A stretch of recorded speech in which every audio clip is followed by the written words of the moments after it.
why is Georgia proof of concept, the concept described in your book? Right. So the concept is very simple. At the end of the Civil War, 3 southern states were majority black: Louisiana, Mississippi, South Carolina. Another 3 were within 4 percentage points of being majority black. The only reason that those states did not maintain that majority black status is because black people were terrorized out of that space by white terrorists, right? There was a push. That was what was called the Great Migration. There was a push-pull to the Great Migration. The pull was that there was more economic opportunity in the North. There was more opportunity for civic engagement, but the push was terror. What Georgia showed us is what a reverse migration can mean for Black power and the reestablishment of larger percentages of Black people in southern states. Georgia, those 2 senators from Georgia are the first senators in American history where the Black people made up a majority of the coalition to put them into office. And it was also the first time, at least since Reconstruction, the majority of the coalition that delivered a state for a presidential candidate were Black. That's what power looks like. That's the power of the reverse migration. Because the last time that Georgia went for a Democratic candidate was 1992. In 1992, only 25% of the population of Georgia was Black. This year, 33% of the population of Georgia was Black. The Black population of Georgia doubled from 1990 to 2020. So on the one hand, you had amazing organizing by a bunch of groups, including Stacey Abrams, who is a superwoman. But on the other hand, they had more bodies to organize.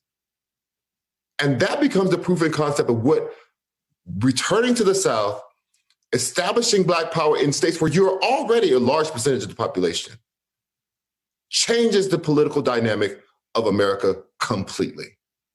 If the Great Migration had never happened, Black people could control up to 14 Senate seats today.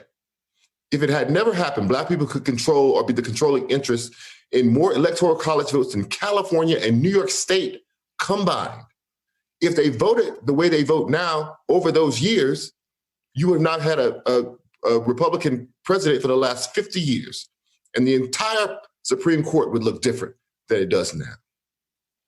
And Charles, when you say that, it makes it clear that one of the ambitions of the terror that Black people were subjected to in the South was to drive them out so that white people could continue to control the voting outcomes there.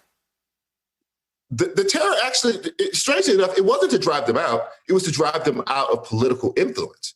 They wanted their cheap labor. They just didn't want them to have any say whatsoever in politics. And so when states started to call constitutional convention, Mississippi started in 1890. So I went back and read through the minutes of these constitutional conventions. They are not shy about what they're saying. They specifically say in the minutes over and over again, we are here specifically to write white supremacy into the law and the DNA of these states.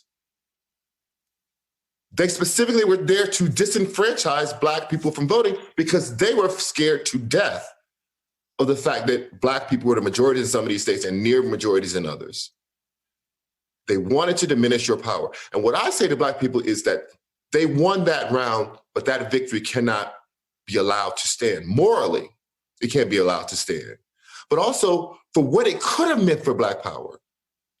Because Mississippi started that, but Mississippi was a Black power center during Reconstruction. It gave us our first 2 Black senators. And at that time, senators were not popularly elected in Mississippi. They were appointed by the House of Representatives in Mississippi. And the Black delegation was so big, they went to their counterparts and said, listen, we have 2 seats open. One of these guys has to be Black. Now, they gave him the shorter Senate, the shorter term to the Black guy, but they did send the Black guy to the Senate. That's what power looks like. If you want your legislative agenda to be passed, you have to have state power. Hey, thanks for watching our YouTube channel. You should know that you can follow today's top stories and breaking news and catch up on your favorite MSNBC shows all in one place. Download the NBC News app today.